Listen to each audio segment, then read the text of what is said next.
আসসালামু আলাইকুম।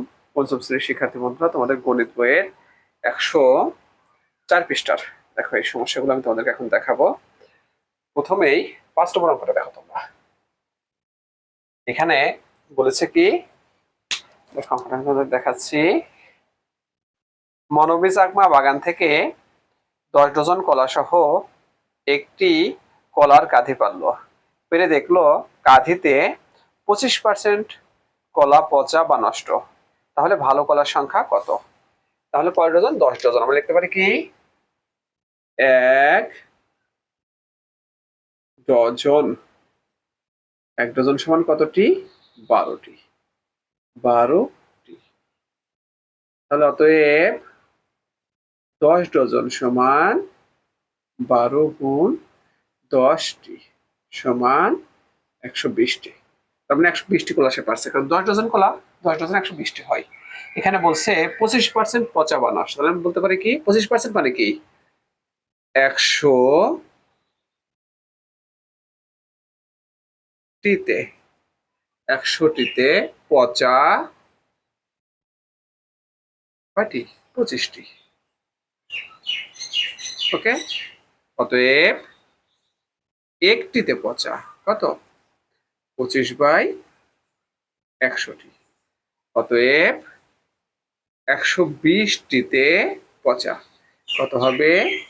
25 গুণ 120/100টি। তো ফ্রেন্ডস, এখন দেখো আমরা একটু কাটাকাটি করে দেখি। দেখো 25 × 25, 4 × 25 = 100, 4 × 1 = 4, 3 × 4 = 12, 0। তার মানে কি 30টি কলা পচা। ঠিক আছে, তাহলে মোট কলা কত? মোট কলা হচ্ছে 120টি, তার মধ্যে 30টা পচা। তাহলে ভালো কতটি লিখতে পারি? অতএব ভালো কলা আছে কতটি? 120 বিয়োগ 30, 120 বিয়োগ 30টি। তাহলে 120 থেকে 30 বিয়োগ কত হয়? 90টি সমান 90টি। ফ্রেন্ডস, তাহলে ভালো কলার সংখ্যা 90টি। বন্ধুরা, তারপর অঙ্কটা দেখো। তো ফ্রেন্ডস, এখন দেখো 6 নম্বর অঙ্কটা কি বলছে, যে বার্ষিক 13% মুনাফায় কোনো ব্যাংক থেকে কিছু টাকা ঋণ নিয়ে 1 বছর পর 8,840 টাকা মুনাফা দেওয়া হলো, আসল কত? দেখো, যাকে তোমার উত্তরে চাওয়া হয় সে কখন কোন পাশে? ডান পাশে যায়। তার মানে 13% মুনাফা। 13% মুনাফা অর্থ কি? 100 টাকায় 13 টাকা। তার মানে আসল 100 টাকা আর মুনাফা হচ্ছে কত? 13 টাকা। তাহলে আমরা লিখতে পারি এরকম, যেহেতু আসল চেয়েছে উত্তরে, তাহলে আমরা এভাবে লিখবো কিভাবে, 13 টাকা মুনাফায় আসল 100 টাকা। যেখানে 13 টাকা মুনাফা সেখানে আসল 100 টাকা। যেহেতু বলছে 13%, 13% তো এটাই বোঝাই যে মুনাফা 13 টাকা হলে আসল 100 টাকা। অতএব 1 টাকা মুনাফায় আসল 100/13 টাকা। অতএব কত টাকা? 8,840। 8,840 টাকা মুনাফায় আসল কত হবে? 100 গুণ 8,840/13 টাকা। ফ্রেন্ডস, আমরা একটু ভাগ দিয়ে দেখি। 13 দিয়ে 8,840কে ভাগ দেবো আমরা। 8,840 ভাগ করে দেখি কত হয় ভাগফল। ফ্রেন্ডস দেখো, প্রথমে কত? 6 বার যায়, তাই না? দিলাম। এখন 104, 8 বার যাচ্ছে। তারপরে 3টা 24, 4 হাতে 2, 8, 8 একে 8, আর 2 এ 10। আমি কেটে আনবো এই শূন্যকে, তাহলে শূন্যতে 0 বার যায়, 0 অর্থাৎ 680 বার যায়। এটা হলো 1, এটা কাটলে কত হয়? 680। তাহলে আমরা কি করবো? 680, এরপর দেখো এই দুটো শূন্য আছে, একের পিঠে শূন্য, পাতায় দাও, হয়ে গেল। তার মানে 68,000 টাকা ছিল আসল। আসল কত ছিল? 68,000 টাকা। তো ফ্রেন্ডস, এবার আমি তোমাদেরকে 7 নম্বর অঙ্কটা দেখাবো। দেখো কি বলছে, এই যে 7 নম্বরটা বলছে, ব্যাংক থেকে আসলের উপর বার্ষিক 12.5% মুনাফায় 3 বছরের জন্য 50,000 টাকা ঋণ নেওয়া হলো। 3 বছর পর মোট কত পরিশোধ করতে হবে? তাহলে 12.5% অর্থ কি? মানে এটাকে বুঝতে হবে। 12.5%, অর্থাৎ 100 টাকায় মুনাফা 12.5 টাকা। এটা আমরা বলতে পারি, কি লিখতে পারি? 100 টাকায় মুনাফা, মুনাফা কত? 12.5 টাকা। অতএব 1 টাকায় মুনাফা 12.5 বাই 100 টাকা। অতএব 50,000 টাকায় মুনাফা, 50,000 টাকায় মুনাফা 12.5 গুণ 50,000, তাই না, বাই 100। দেখো এই কাটাকাটিটা সহজ। এখান থেকে দুটো শূন্য কেটে দেবো, দিলে কত থাকে? এখানে 1, এখান থেকে দুটো সরাই দাও, কত থাকবে? দেখো 500। তুমি গুণ করো, কি হবে গুণফল? তোমরা মুনাফা পেয়ে যাব তোমার 125কে আমরা 5 দিয়ে গুণ দেই, তাই না? 5 5 25, 5 হাতে 2, 5 2 10, আর 2 12, 2 হাতে 1, তোমার 5 একে 5 আর 6, 625। 6 2 5, এর কয় শূন্য আছে? দুটো শূন্য আছে, তাই না? এটা এখন দেখো 1 ঘর পর দশমিক, তাহলে 1 ঘর পর দশমিক দিয়ে দিলাম আমরা। 6,250 টাকা। এটা কি? এটা হচ্ছে 1 বছরের মুনাফা, কিন্তু পোস্টে বলেছে 3 বছরের মুনাফা। তাহলে আমি বলতে পারি আমরা অতএব 3 বছরের মুনাফা, মুনাফা 1 বছরে যদি 6,250 হয়, তাহলে 3 বছরে 3 গুণ টাকা হবে। তাহলে গুণ করলে কত হয়? দেখো 0, 3 5 15, 5 হাতে 1, তাই না? তারপর কত হবে? 4 একে 7, তারপর হচ্ছে 3 6 18, 18,750 টাকা। এখন দেখো পরিশোধ করার অর্থ কি? এটা তো মুনাফা, মুনাফাও দিতে হয়, আসল টাকাও শোধ করতে হয়, দুটা মিলে কিন্তু পরিশোধ করতে হয় যে কোনো লোনের ক্ষেত্রে। পরিশোধ অর্থ মুনাফা এবং আসল দুটাই। এটা হলো মুনাফা, এটা হলো আসল। লিখতে পারি অতএব পরিশোধ করতে হবে, পরিশোধ করতে হবে কত? 50,000 যোগ 18,750 টাকা। যোগ করলে কত হয়? দেখো 0 5 7 8 6, 68,750 টাকা পরিশোধ করতে হবে, তাই না? যোগ করে দেখো কত হয়? হবে 68,750 টাকা। ফ্রেন্ডস, আমরা তারপরটা দেখবো। ফ্রেন্ডস, এবার আমরা 8 নম্বর দেখবো। দেখো বলছে একটি দোকানে 3,200 টাকার পণ্য 20% কমে বিক্রয় করানো হলো। পণ্যটির বিক্রয় মূল্য কত? 20% কমে, 20% কমে মানে কি? দেখো 20% কমে বিক্রয় মূল্য, বিক্রয় মূল্য কত হবে? 100 বিয়োগ 20 টাকা। অর্থাৎ 100 টাকার জিনিস কিন্তু তাকে 80 টাকা বেচতে হবে, কারণ 20% বলতে তো এটা বোঝাই যে 100 টাকায় 20 টাকা, তাই না?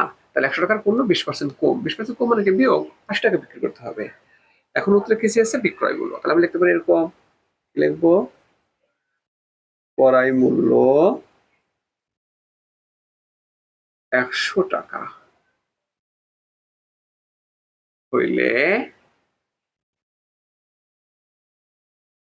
বিক্রয় মূল্য, বিক্রয় মূল্য কত হবে? 80 টাকা হবে। ওকে, তারপর লিখবো অতএব ক্রয় মূল্য 1 টাকা হলে বিক্রয় মূল্য হবে 80 বাই 100 টাকা। ক্রয় মূল্য কত? 3,200 টাকা হলে বিক্রয় মূল্য কত হবে? 80 গুণন 3,200 বাই 100 টাকা। দেখো এই কাটাকাটি কিন্তু সহজ। এখান থেকে দুটো শূন্য কাটো, কত থাকবে? এখানে দেখো 1, এখানে দুটো শূন্য কত থাকে? এই দুটো চলে গেল, তাহলে কত থাকে? 32। এই দেখো 32 থাকবে। এখন 32 আর 80 গুণ দাও, তোমাকে শূন্য আগে পাতে নিলাম, 8 দিয়ে গুণ দেয়, 8 দিয়ে 16, 6 হাতে 1, 3টা 24 এর একে 25, তাহলে 2,560 টাকা। ফ্রেন্ডস, তারপর ফ্রেন্ডস এখন 9 নম্বর দেখো কি বলছে যে একজন বিক্রেতা কৃষকের কাছ থেকে সবজি কিনে 40% লাভে 6,300 টাকায় বিক্রয় করলেন। সবজির ক্রয় মূল্য কত?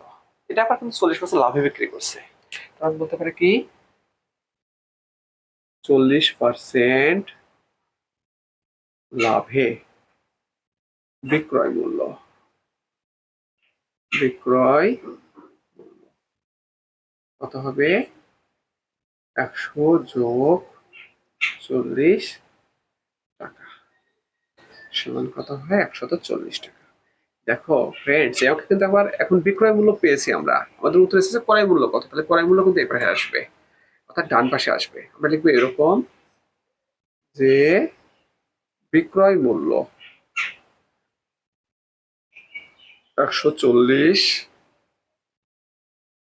টাকা হলে ক্রয় মূল্য 100 টাকা। দেখো এটা কি, কারণ 40% লাভে বিক্রি করছে, অর্থাৎ 100 টাকা 40 টাকা বেশি বিক্রি করবে, অর্থাৎ বিক্রয় মূল্য 140 হলে ক্রয় মূল্য 100। তাহলে বিক্রয় মূল্য 1 টাকা হলে ক্রয় মূল্য হবে আমাদের 100 বাই 140 টাকা। আর বিক্রয় মূল্য কত আমাদের? তোমার 6,300। বিক্রয় মূল্য 6,300 টাকা হলে ক্রয় মূল্য হবে 100 গুণ 6,300 বাই 140। কাটাকাটি করে দেখি, এখানে কত থাকে? একটা শূন্য কাটলে 10, আর এখানে কত থাকে? 14। ওকে, এটা আবার দুধে কাটা যায়। দেখো 5, এখানে কত থাকে? 7।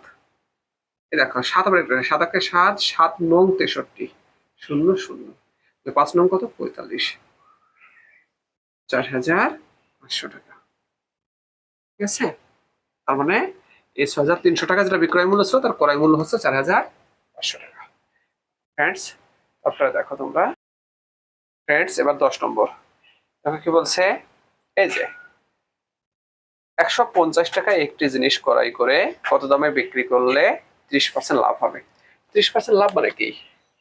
100 টাকায় লাভ 30 টাকা, 100 টাকায় লাভ হয় 30 টাকা, তাই না? 30%, 30% বলতে এটাই বোঝায় যে 100 টাকায় 30 টাকা লাভ হবে।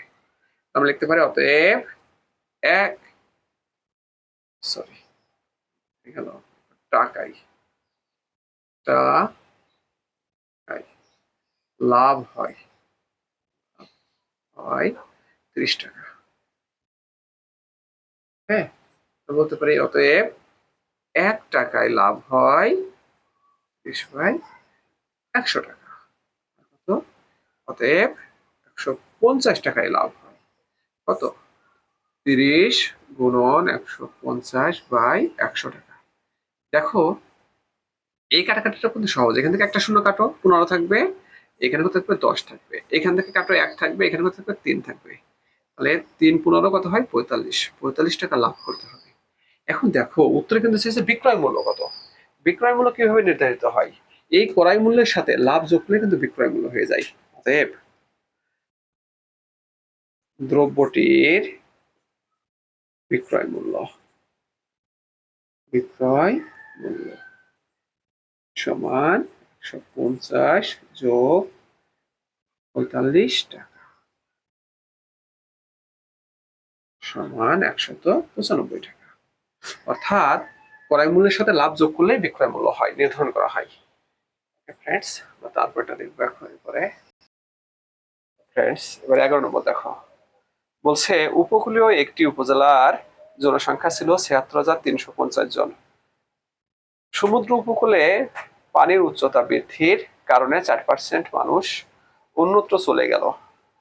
বর্তমানে উপজেলার জনসংখ্যা কত? 4% অন্যত্র চলে যাওয়া মানে কি? 100 জনে লিখতে পারি 100 জনে চলে গেল, চলে গেল 100 জনে চলে গেল 4 জন। ওকে, অতএব 1 জনে চলে গেল 4/100 জন। অতএব ৭৬,৩৫০ জনে চলে গেল 4 গুণ ৭৬,৩৫০/100 জন। ওকে ফ্রেন্ডস, এখন দেখো আমরা এখান থেকে একটা শূন্য কাটি, এখানে 10 থাকবে, আর এখানে কত হবে আমাদের 7, তারপর কত 6, 3, 5, আর এখানে দেখো এটা আবার কাটাকুটি হয়, 2 দিয়ে কাটা যায় তাই না, 2 2 4 আর 5 2 10, 5 দিয়ে ভাগটা দেখি এটাকে, 5 1 5, এখানে কত যাবে 5 1 5 তাই না, 5 5 25, 5 5 25 তাই তো, তারপরে হলো 1 থাকে আর 3, 5 2 10, 5 7 35, আমরা গুণ করে দেখি কত হয়।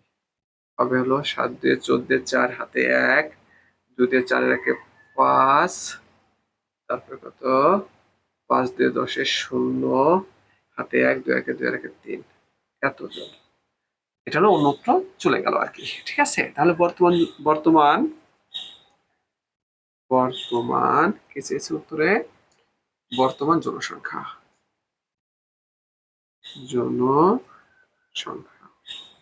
কত হবে, ৭৬,৩৫০ বিয়োগ ৩,০৫৪ জন। দেখো বিয়োগটা করলে কত হয়, তোমার 10 থেকে বাদ দিলে 6 হয় তাই না, 6 হলে হাতে 1, 5 রেখে 6, 6 আছে কত হলে 15 হবে, 9 হলে তাই তো, হাতে 1, 1 আছে কত হলে তোমার 3, 2 হলে তাই তো, তারপর কত তোমার 3, ৭৩,২৯৬ জন বর্তমান জনসংখ্যা। ফ্রেন্ডস, এখন দেখো 12 নম্বর কি বলছে, এই যে বার্ষিক 5% মুনাফায় 600 টাকা বিনিয়োগ করে 5 বছরে মুনাফা সহ আসল কত হবে। 5% মুনাফা মানে কি, দেখো আমরা বলতে পারি 100 টাকায় মুনাফা, 100 টাকায় মুনাফা 5 টাকা তাই না, অতএব 1 টাকায় মুনাফা 5/100 টাকা, অতএব কত টাকায় মুনাফা, 600 টাকায় মুনাফা, 600 টাকায় মুনাফা 5 গুণন 600/100 টাকা। দেখো এখানে 1, এখানে কিন্তু 6 থাকে, এখানে তো দুটো শূন্য কাটছি, এখান থেকে দুটো শূন্য কাটছি, তাহলে কয় টাকা হয়, 530 টাকা। এটা কিন্তু 1 বছরের মুনাফা, কিন্তু এখানে বলছে 5 বছরের মুনাফা, অতএব 5 বছরের মুনাফা না সমান কত হবে, 30 গুণন 5 টাকা সমান 150 টাকা। এখন আমরা লিখবো, অতএব মুনাফা সহ আসল কত, দেখো অতএব মুনাফা আসল সমান, মুনাফা কত 150, আসল কত 600, কত হয় 750 টাকা, মুনাফা আসল কত হয় 750 টাকা। ফ্রেন্ডস, এবার আমরা তেল দেখবো, তেল থেকে বলছে দেখো একটি জুতার দোকানে 26% ছাড়ে জুতা বিক্রির ঘোষণা দেওয়া হলো।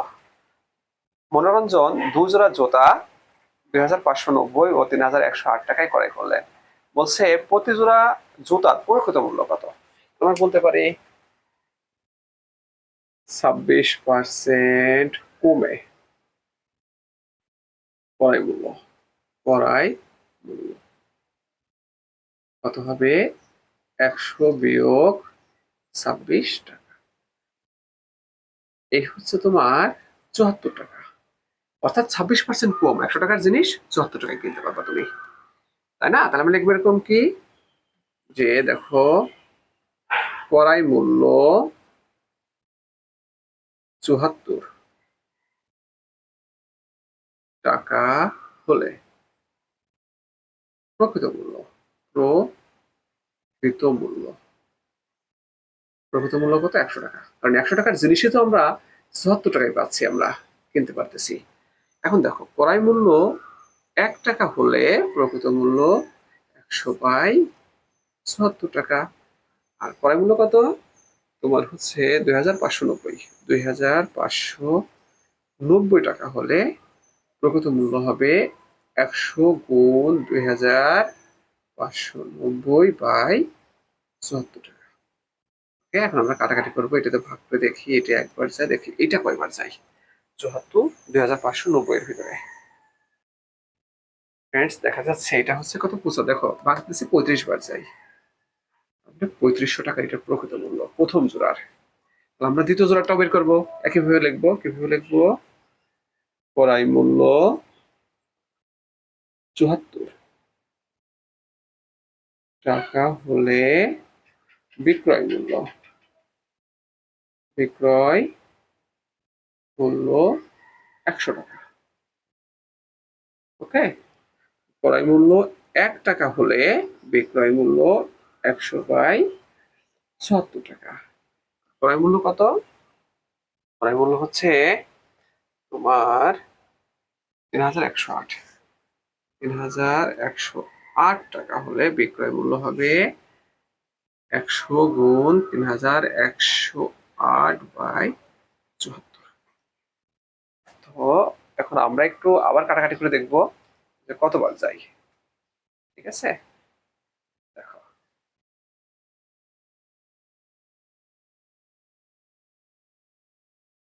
ফ্রেন্ডস, দেখো এটা কতবার যায়? এটা একবার, এটা যাই হচ্ছে 42 বার। এই দেখো ভাগ করে দেখলাম 42 হয়, তাহলে কত হয় এখানে আমাদের? 4200 টাকা। ওকে, এটা হচ্ছে আমাদের পর উত্তর। কত বলছে? প্রতি জোড়া জুতার প্রকৃত মূল্য, অর্থাৎ প্রথম জোড়ার প্রকৃত মূল্য হলো 3500 টাকা, আর দ্বিতীয় জোড়ার প্রকৃত মূল্য হচ্ছে 4200 টাকা। এবার আমরা খ দেখবো, খতে কি চেয়েছে। দেখো খর উত্তরটা আমি এখানে দিচ্ছি। খতে বলেছে এরকম, খতে বলছে জুতা ক্রয় বাবদ তাদের কত টাকা সাশ্রয় হলো। তো আমরা সাশ্রয় করতে হলে পারে আমরা আগে প্রকৃত মূল্য বের করি। প্রকৃত মূল্য প্রকৃত মূল্য হচ্ছে কত? একটা হলো 3500, আর এটা হচ্ছে কত? 4200। 4200 টাকা। মানে এই দামে কেনার কথা ছিল আমাদের, তাহলে কি হয় কত? 7700 টাকা। এটা হলো প্রকৃত মূল্য। এবার আমরা লিখবো তোমার কি মূল্য বের করবো? ছাড়কৃত মূল্য। ছাড়কৃত মূল্য অর্থাৎ যেটা হলো আমাদের মূল্য ছাড় দিয়েছে, ছাড়কৃত মূল্য একটা কিনেছিলাম 2590, আর এটা কিনেছিলাম কত? 3108। 3108 টাকা, এই টাকা দিয়ে কিনেছিলাম ছাড়কৃত মূল্য, তাই না? কত টাকা ছাড় পেয়েছি আমরা? যোগ করলে কত হয় আমাদের? 8, এটা যোগ করলে 9, 1, 6, আর হচ্ছে কত? 3 দিয়ে 5। এই টাকাতে আমরা কিনছি, মানে ছাড়কৃত মূল্য। ছাড় পাওয়ার পর আমরা 5698 টাকাতে কিনছি, কিন্তু এর প্রকৃত মূল্য ছিল 7700 টাকা। তাহলে বলতে পারি অতএব সাশ্রয় হয় কত? 7700 বিয়োগ 5698 টাকা। বিয়োগ করে দেখি আমরা, 8 আছে কত? 10 হবে, 2 হলে হাতে 1, 10 আছে কত? 10 হবে, 0 হলে হাতে 1, 7 আছে কত? 7 হবে, 0 হলে 2002 টাকা। 2002 টাকা আমাদের কি হয়েছে? সাশ্রয় হয়েছে, আমরা কম পেয়েছি। ঠিক আছে ফ্রেন্ডস, তারপরটা দেখো ফ্রেন্ডস, সর্বশেষ আমরা 14 নম্বরটা দেখো কি বলছে। মতিন সাহেবের মাসিক আয় 55,500 টাকা। তার মধ্য থেকে তিনি 13,875 টাকা বাড়ি ভাড়া বাবদ ব্যয় করেন। কবির সাহেবের মাসিক আয় 48,000 টাকা। তিনি বাড়ি ভাড়া বাবদ 14,400 টাকা ব্যয় করেন। পথে বলছে তাদের প্রত্যেকের আয়ের উপর বাড়ি ভাড়া বাবদ ব্যয় শতকরায় প্রকাশ করো। শতকরা মানে কি? 100তে কত, এটি বের করতে হবে আমাদের, তাই না? বলতে পারি কি এরকম, মতিন মতিন সাহেব ৫৫,৫০০ টাকায় বাড়ি ভাড়া দেয়। বাড়ি ভাড়া কত টাকা? ১৩,৮৭৫ টাকা। ১৩,৮৭৫ টাকা। মতিন সাহেব ১ টাকায় বাড়ি ভাড়া দেয় ১৩,৮৭৫ বাই ৫৫,৫০০ টাকা। অতএব মতিন সাহেব ১০০ টাকায় বাড়ি ভাড়া দেয় ১৩,৮৭৫ গুণন ১০০ বাই ৫৫,৫০০ টাকা। ফ্রেন্ডস দেখো কাটাকাটিটা সহজ, এখানে কাটলে ১ থাকে, এখানে কত থাকে? ৫৫৫। এখন ৫৫৫ আমরা এটাকে ভাগ দেবো, দেখি ভাগফল কত হয়। ফ্রেন্ডস দেখো ভাগফলে কত হয়, দেখো ২৫ বার যায়, তাই না? এটা একবার যাবে, এটা কতবার যাবে? ২৫ বার যাবে। ২৫। অতএব তোমার মতিন সাহেব বাড়ি ভাড়া কত টাকা দেয়? ২৫ টাকা বা ২৫%। ২৫% সে বাড়ি ভাড়া দেয়। এবার দেখো তারপরে আবার আছে কবির সাহেব। কবির সাহেব কবির সাহেব কত টাকা? ৪৮,০০০ টাকা।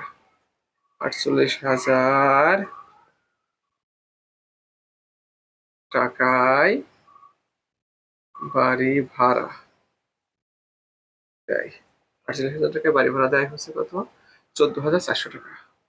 ১৪,৪০০ টাকা। দেখো তো কবির সাহেব ১ টাকায় বাড়ি ভাড়া দেয় কত? ১৪,৪০০ বাই ৪৮,০০০ টাকা। ওকে, কবির সাহেব ১০০ টাকায় বাড়ি ভাড়া দেয়, কত টাকা দেবে? ১৪,৪০০ গুণন ১০০ বাই ৪৮,০০০ টাকা। কাটাকাটি করে এখানে ১ থাকে, এখানে কত থাকে? ৪৮০ থাকে। এখন ৪৮০ দিয়ে আমরা এটাকে ভাগতে দেখবো কতবার যায়। ফ্রেন্ডস দেখো এটা একবার যাচ্ছে, এটা হচ্ছে কত? ৩০ বার যাচ্ছে, অর্থাৎ ৩০ টাকা বা ৩০%। অর্থাৎ কবির সাহেব বাড়ি ভাড়া বাবদ ব্যয় করে ৩০ টাকা বা ৩০%। ওকে, এবার আমি তোমাদের খ দেখাচ্ছি। খতে বলছে দুজনের মধ্যে বাড়ি ভাড়ায় বাবদ শতকরা হারে কে বেশি ব্যয় করে। এটা আমি খটা এখানে দেখাচ্ছি, দেখো। হ্যাঁ, এটা কিন্তু কর উত্তর দিলাম আমি, খর উত্তরটা এখানে দেখাচ্ছি। তাহলে লিখবো আমরা কি? এখানে এটা ৩০%, অবশ্যই এটা বড়। ৩০% বড় ২৫%। এখন ৩০% টাকা কবির সাহেব, লিখবো কবির বড় মতিন। ওকে, এখন আমরা সিদ্ধান্ত নিতে পারি কবির সাহেবই মানে শতকরা হারে বেশি ব্যয় করে। এখন লিখে দেবো অতএব কবির সাহেব